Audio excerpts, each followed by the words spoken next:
Selamat siang, saya mahasiswa PPG dalam jabatan kategori 1 tahun 2023 di Universitas Cendrawasih Jayapura. Perkenalkan, saya Emilius Topper. Saya akan melakukan video PPL siklus 2 dengan materi dinamika kependudukan kelas 11 MIPA di SMA Negeri 1 Asko, Kabupaten Magelang dengan model contextual teaching and learning. Selamat menyaksikan.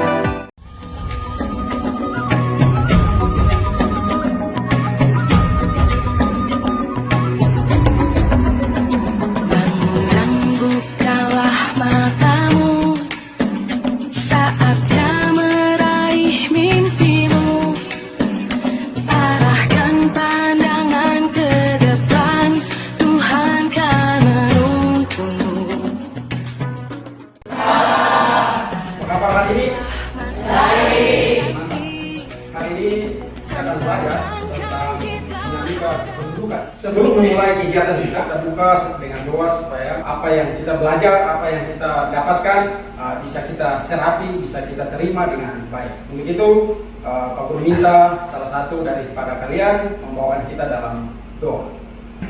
Oke, baik teman-teman dan Pak Guru, sebelum kita memulai aktivitas belajar mengajar kita pada siang hari ini, marilah kita berdoa. Di sini saya akan memimpin doa menurut ajaran iman saya, yang lain dapat menyesuaikan. Dalam nama Bapa dan Putra dan Roh Kudus, amin. Allah Bapa kami di dalam kerajaan surga, ya Bapa, inilah doa yang kami bisa haturkan kehadirat-Mu dengan perantaraan Yesus Kristus, Putra-Mu yang hidup dan berkuasa, kini dan sepanjang segala masa. Amin. Dalam nama Bapa dan Putra dan Roh Kudus, amin. Oke, baik. Terima kasih. Sebelum kita mulai, Pak Guru mau tanya dulu, semua sudah hadir? Atau ada yang tidak masuk hari ini? Sudah. Hadir semua? Hadir. Baik. Pernahkah kalian mendengar yang namanya dinamika kependudukan atau dinamika penduduk? Ya? Silakan. Pernah? Oke. Menurut Anda dinamika penduduk itu seperti apa? Dinamika penduduk itu adalah perubahan penduduk yang terjadi akibat beberapa faktor. Dinamika penduduk itu sederhana saja. Perubahan penduduk yang bertambah dan berkurang. Itu berubah dalam suatu wilayah. Tujuan pembelajaran yang berlangsung hari ini yang pertama, melalui pembelajaran kontekstual dengan berbantuan buku paket, peserta didik dia dapat menjelaskan pengertian kependudukan secara benar. Yang kelima, melalui model pembelajaran kontekstual dan penyajian PPT. PPT itu PowerPoint, ya. Peserta didik diharapkan merancang diagram kependudukan di Kabupaten Mati dilengkapi dengan tabel. Untuk hari ini ada 5 tujuan pembelajaran kita. Sebelum kita masuk dalam pembelajaran, Pak Guru perlu merangsang kalian melihat video pembelajaran dinamika kependudukan. Sehingga sebentar dalam diskusi kelompok, materi ini yang ada di dalam video pembelajaran itu yang kalian diskusikan. Dibantu dengan materi ajar yang sudah Pak Guru berikan kepada kalian. Oke, kita lihat. Kita awali dari pengertian dari penduduk. Penduduk adalah orang yang tinggal menetap di dalam suatu wilayah tertentu, ditandai dengan kepemilikan kartu identitas seperti KTP, KK, surat keterangan domisili, SIM, dan paspor. Ilmu yang mempelajari tentang kependudukan dinamakan demografi. Selanjutnya, apakah yang dimaksud dengan dinamika penduduk itu? Dinamika penduduk adalah perubahan jumlah dan kondisi penduduk dari waktu ke waktu di suatu wilayah. Ada 3 faktor yang mempengaruhi dinamika penduduk. 1, natalitas atau kelahiran. 2, mortalitas atau kematian. 3, migrasi atau perpindahan penduduk. Data penduduk dari sensus ke sensus. Sensus yang levelnya nasional, zaman Belanda tahun 1930, sampai sensus yang terakhir tahun ini, 2020, adalah menunjukkan betapa penduduk itu sangat dinamis, mengalami perubahan dari waktu ke waktu yang kecenderungannya adalah terus meningkat. Kita mulai dari kajian faktor dinamika penduduk yang pertama, yaitu adalah natalitas atau angka kelahiran. Adalah angka yang menunjukkan jumlah kelahiran dari setiap 1.000 penduduk di suatu wilayah. Angka kelahiran itu dipengaruhi oleh dua faktor, yaitu pronatalitas adalah faktor yang mendorong kelahiran penduduk. Oke, seperti yang tadi jelaskan dalam video pembelajaran, ya, dinamika kependudukan itu adalah perubahan yang terjadi, perubahan penduduk yang terjadi dari yang sedikit jadi banyak, ya, dari yang banyak jadi sedikit. Jadi berubah dalam suatu wilayah, ya. Penduduk dalam suatu wilayah itu tidak selalu menetap, tetapi selalu bertambah. Bagaimana caranya dia bertambah? Ada 3 faktor. Lahir itu sifatnya bertambah. Kemudian kematian itu sifatnya berkurang. Kemudian ada lagi satu faktor, ya, adalah migrasi, perpindahan. Kelahiran dan kematian itu terjadi secara alami. Adakah yang tahu? Siapa saja yang tahu saya kapan lahir? Ya, ada. Ya tahu itu rahasia yang di atas, kan? Oke. Ada yang tahu, sudah ada yang tahu kapan saya mati? Tidak. Ada, itu rahasia yang di atas. Nah, itu maka dia terjadi secara alami. Nah, selain itu ada terjadi secara non alami, perpindahan, ya, migrasi. Orang pindah, ya. Kalian pindah, itu kalian tahu, oh saya besok pindah, maka pasti saya melakukan proses pindah. Saya pindah ke kota, pindah ke desa, pindah ke kabupaten. Jadi saya bisa merencanakan pindah saya, sehingga saya bisa tahu, kalian bisa tahu bahwa oh kapan saya pindah. Dinamika kependudukan itu adalah perubahan penduduk yang terjadi akibat beberapa faktor. Sementara datanya bisa diperoleh melalui sensus hingga survei. Perubahan penduduk yang terjadi beberapa faktor. Faktor apa saja? Faktor alami dan non alami. Itu. Selain itu, ya, perubahan penduduk juga bisa terjadi dengan adanya perpindahan penduduk dari satu tempat ke tempat lain. Kemudian kita lihat faktor-faktor yang mempengaruhi dinamika kependudukan. Yang pertama, tadi Pak Guru bilang faktor-faktornya adalah yang pertama ini kelahiran. Ya, kelahiran. Ya. Nah, kelahiran ini sifatnya bertambah. Aku kasih contoh sederhana saja. Ya. Tidak usah satu wilayah. Kita ambil contoh di dalam rumah masing-masing. Pasangan keluarga punya anak 1. Kemudian mereka ini dalam rumah sudah 3. Ya, sudah 3 orang. Kemudian tambah lagi, lahir lagi 1, sehingga bertambah. Bukan lagi 3 tetapi sudah 4. Maka terjadi proses kelahiran. Maka ingat baik-baik anak-anak. Ya, ingat baik-baik. Orang zaman dulu, ya, orang tua-tua terdahulu, mereka punya asumsi, mereka punya anggapan, ya. Kalau banyak kelahiran itu banyak rezeki, banyak anak itu banyak rezeki. Tetapi apa? Di zaman sekarang kita lihat kembali kenyataan yang terjadi dalam rumah kalian. Aku mau tanya, di dalam rumah berapa jiwa? 8, 2, 7, 9, 5, 4. Kita ambil contoh saja. Rata-rata di sini, ya, mereka semua punya jumlah jiwa di dalam satu rumah itu ada 5, ada yang 7, ada yang 8, bahkan ada yang 12. Ya. Itu. Kenyataan yang terjadi di dalam rumah, ya. Kalian bisa lihat dalam rumah kalian sendiri. Saya mau memerlukan sesuatu, ya, saya mau perlu sesuatu, itu pasti harus, ya, menunggu. Saya mau beli HP. Anak pertama minta, Bapak belikan HP. Oke, Bapak belikan. Anak kedua minta, Bapak belikan HP. Belikan. Nah, anak yang ketiga, yang keempat minta, Bapak bilang sabar dulu nak, Bapak belum punya uang. Gitu. Semua. Ya, selain itu, ya, makan dan minum. Orang tua harus menyiapkan makan dan minum untuk 5 anak ini. Pagi makan 5, siang makan 5, malam makan 5. Semua harus makan. Selain itu harus berikan pakaian untuk 5. Tidak ada yang tidak. Ataukah ada satu saja yang di dalam rumah pakai pakaian, yang lain tidak? Semua harus pakai makanan. Satu sakit harus dibawa ke rumah sakit, yang berikut sakit harus dibawa ke rumah sakit. Satu sekolah harus semua sekolah. Kakak minta sekolah berarti adik juga akan minta sekolah. Oke. Yang kedua adalah faktor kematian. Faktor kematian yang kita tidak bisa pungkiri. Ya. Maka tadi Pak Guru bilang menjadi rahasia yang maha kuasa. Tidak ada yang tahu kapan dia mati. Pak Guru juga sendiri tidak tahu kapan saya mati. Kemudian yang berikut, faktor yang berikut adalah yang ketiga adalah migrasi. Ini pindah, bepergian ke sana kemari. Ada migrasi yang non permanen, ada migrasi yang permanen. Migrasi permanen itu adalah orang pindah menetap. Migrasi yang non permanen orang pindah sementara. Pak Guru ambil contoh seperti Puja ini, dia melakukan sebuah migrasi non permanen. Dia punya tempat domisili ada di distrik sebelah Haju. Tetapi dia hanya datang menempuh pendidikan, ya, menempuh pendidikan sementara 1-2 minggu, 1 bulan, selesai langsung dia pulang lagi. Gitu.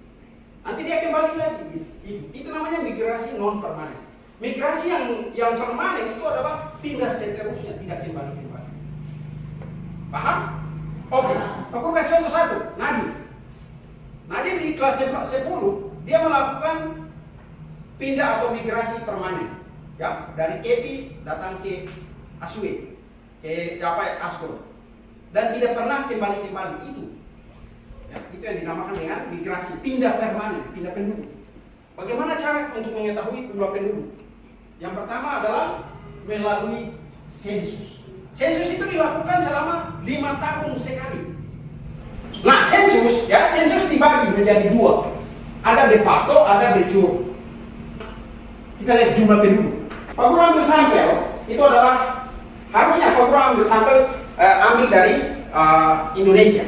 Tetapi secara terkhusus Pak Guru belum melihat belum mengarahkan kalian ke Indonesia. Tetapi secara khusus Pak Guru mau arahkan kalian melihat yang pertama adalah karena kita di wilayah Provinsi Papua Selatan, maka Pak Guru tampilkan jumlah penduduk yang ada di Provinsi Papua Selatan. Data jumlah penduduk menurut kelompok umur dan jenis kelamin di Kabupaten Maki. Ya, secara keseluruhan tabel ini dia menceritakan jumlah laki-laki. Nah, laki-laki di sini jumlahnya adalah 55.918 jiwa. Jumlah perempuan 52.377 jiwa. Yang berikut adalah kita masuk pada forum diskusi. Oleh karena itu, dengan penyajian PowerPoint tadi, kemudian dengan video pembelajaran tadi, video singkat tadi, ya, tentang kependudukan, diharapkan kalian bisa menemukan ya persoalan-persoalan yang terjadi di lingkungan kalian, sehingga kalian boleh bertanya kepada kelompok lain. Setelah diskusi, kalian akan mempresentasikan hasil kalian di sini, di depan. Waktu selanjutnya masuk pada forum diskusi.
Mulai dari kelompok 3. Kelompok 3 ingin bertanya kepada kelompok mana saja? Perkenalkan, saya dari kelompok 3 menanyakan kepada kelompok 2. Saat ini, Kabupaten Merauke sedang memiliki penduduk yang lebih banyak penduduk. Karena meningkat akan terjadinya pemadatan penduduk. Bagaimana cara mencegah agar hal itu tidak terjadi pemadatan lebih padat lagi di Kabupaten Merauke? Jelaskan mengapa persebaran penduduk di Indonesia tidak merata. 2, 1, dan Oke, silakan. apa saja faktor yang mempengaruhi dinamika pendidikan? Apa saja faktor yang mempengaruhi perubahan penduduk? Perkenalkan, nama saya Anji dari kelompok 2. Sini saya akan memberi pertanyaan untuk kelompok 1. Tolong dijelaskan apa pentingnya sensus penduduk yang dilakukan di setiap wilayah oleh pemerintah. Bagaimana cara untuk mengatasi masalah persebaran penduduk yang tidak merata pada setiap wilayah? Pengantar saya dari kelompok 1, saya ingin bertanya kepada kelompok 4 dan kelompok 3. Oke, baik, silakan. Bagaimana cara mengurangi tingkat kelahiran dari suatu wilayah? Nah, sekarang saya punya tugas adalah mencari jawaban itu.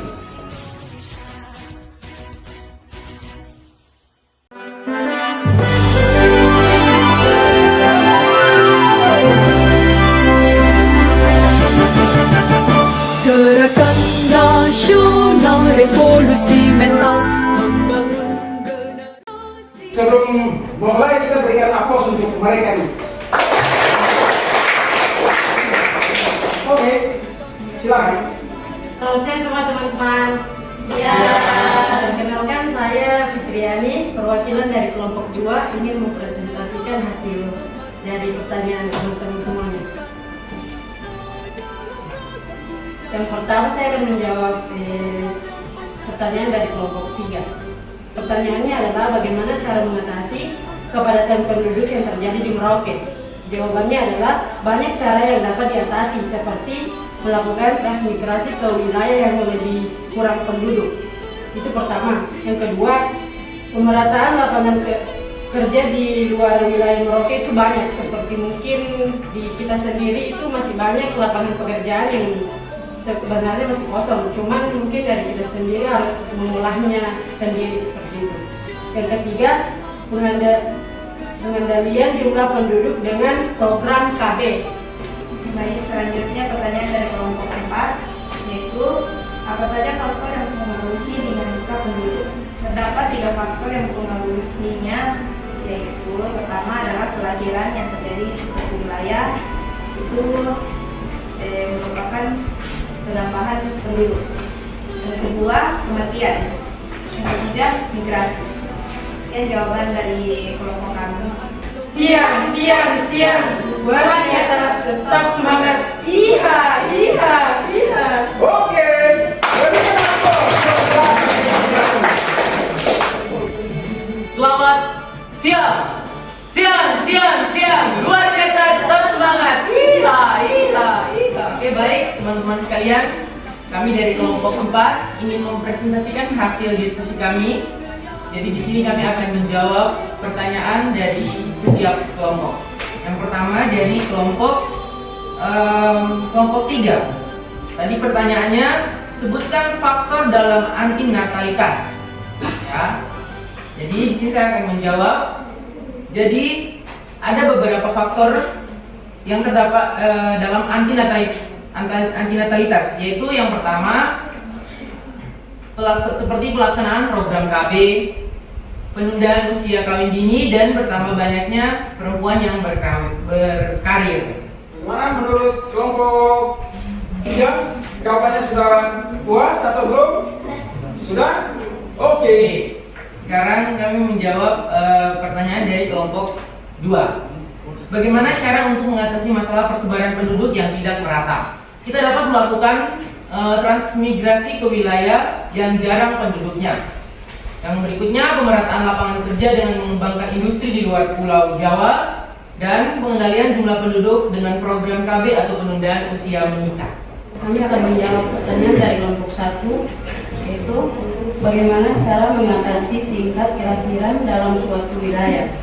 Pernikahan usia dini melakukan sosialisasi, tapi Bisa diterima? Bisa. Oke, baik. Jumlah penduduk, contoh. Pak Guru kasih contoh sederhana saja. Ini loh, meja ini kan penuh. Bagaimana caranya supaya kita buat meja dikit luas? Maka ini dikurangi, dikasih ke tempat ini. Kalau di meja ini, ya, di meja ini sudah penuh, maka sebagian dipindahkan supaya di sini menjadi kosong.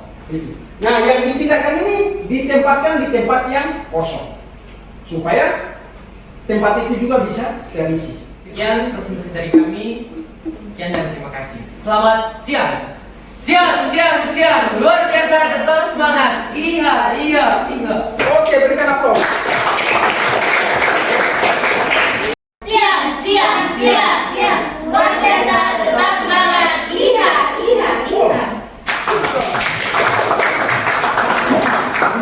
Oke, silakan. Perkenalkan, nama saya Tiffany Selvi Lampu. Saya perwakilan dari kelompok 3. Saya akan menjawab pertanyaan dari kelompok 4. Apa saja faktor-faktor yang mempengaruhi perubahan penduduk? Faktor yang mempengaruhi perubahan penduduk ada 3 faktor, yaitu faktor kelahiran atau natalitas, faktor kematian atau mortalitas, dan faktor migrasi atau perpindahan.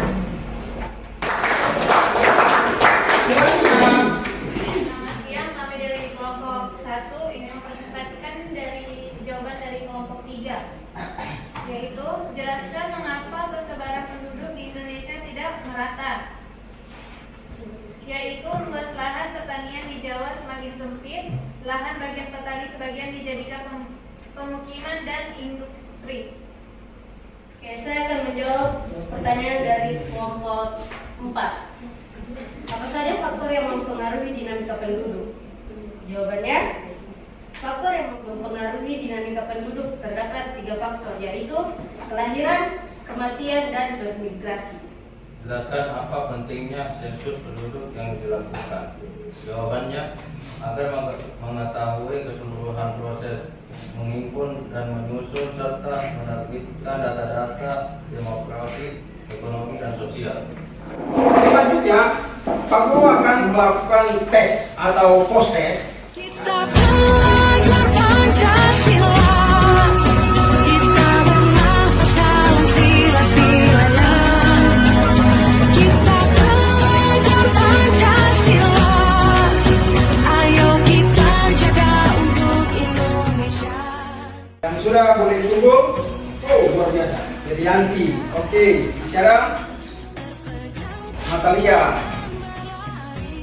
Oke. Fitriani. Maka dengan materi tadi harusnya ya, harus mengikuti anjuran yang disampaikan oleh pemerintah. Ya. Saya juga harus menekan lajunya pertumbuhan penduduk. Dengan cara apa? Saya menikah harus tepat waktu. Jangan menikah usia ini. Saya mau tingkatkan saya punya karir. Bisa mengerti? Ya. Oke, baik. Minggu depan itu kita akan masuk pada mobilitas kependudukan. Kita sama-sama melihat seperti apa proses terjadi mobilitas yang terjadi dalam setiap wilayah.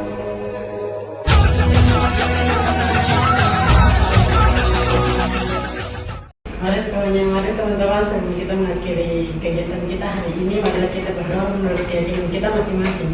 Berdoa mulai. Bismillahirrahmanirrahim. Subhanallah bihamdika, anta astaghfiruka wa atubu ilaik. Amin. Doa selesai. Oke, terima kasih. Sebelum kita mengakhiri, kita kembali ke rumah masing-masing. Pak Guru mengajak kalian untuk berdiri dan mari kita menyanyikan salah satu lagu wajib nasional. Oke, mantap. Dengan tepuk tangan. Oke, hitungan ketiga. 1, 2, 3. Dari Sabang sampai Merauke, berjaya pulau-pulau, sambung menyambung menjadi satu hidupan Indonesia. Indonesia tanah airku, aku berjanji padamu, menunjukkan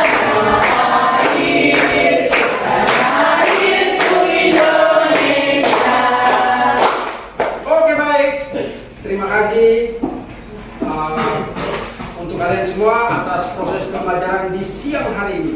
Harapan Pak Guru, apa yang kalian sudah dapat, kalian boleh laksanakan, boleh tingkatkan di rumah, di keluarga Anda, di lingkungan Anda. Oleh karena itu, sebentar pulang ke rumah, sampaikan salamku kepada orang tuamu di rumah. Sampai jumpa di hari besok pada jam pembelajaran yang sama. Selamat siang untuk semuanya. Kita belajar Pancasila.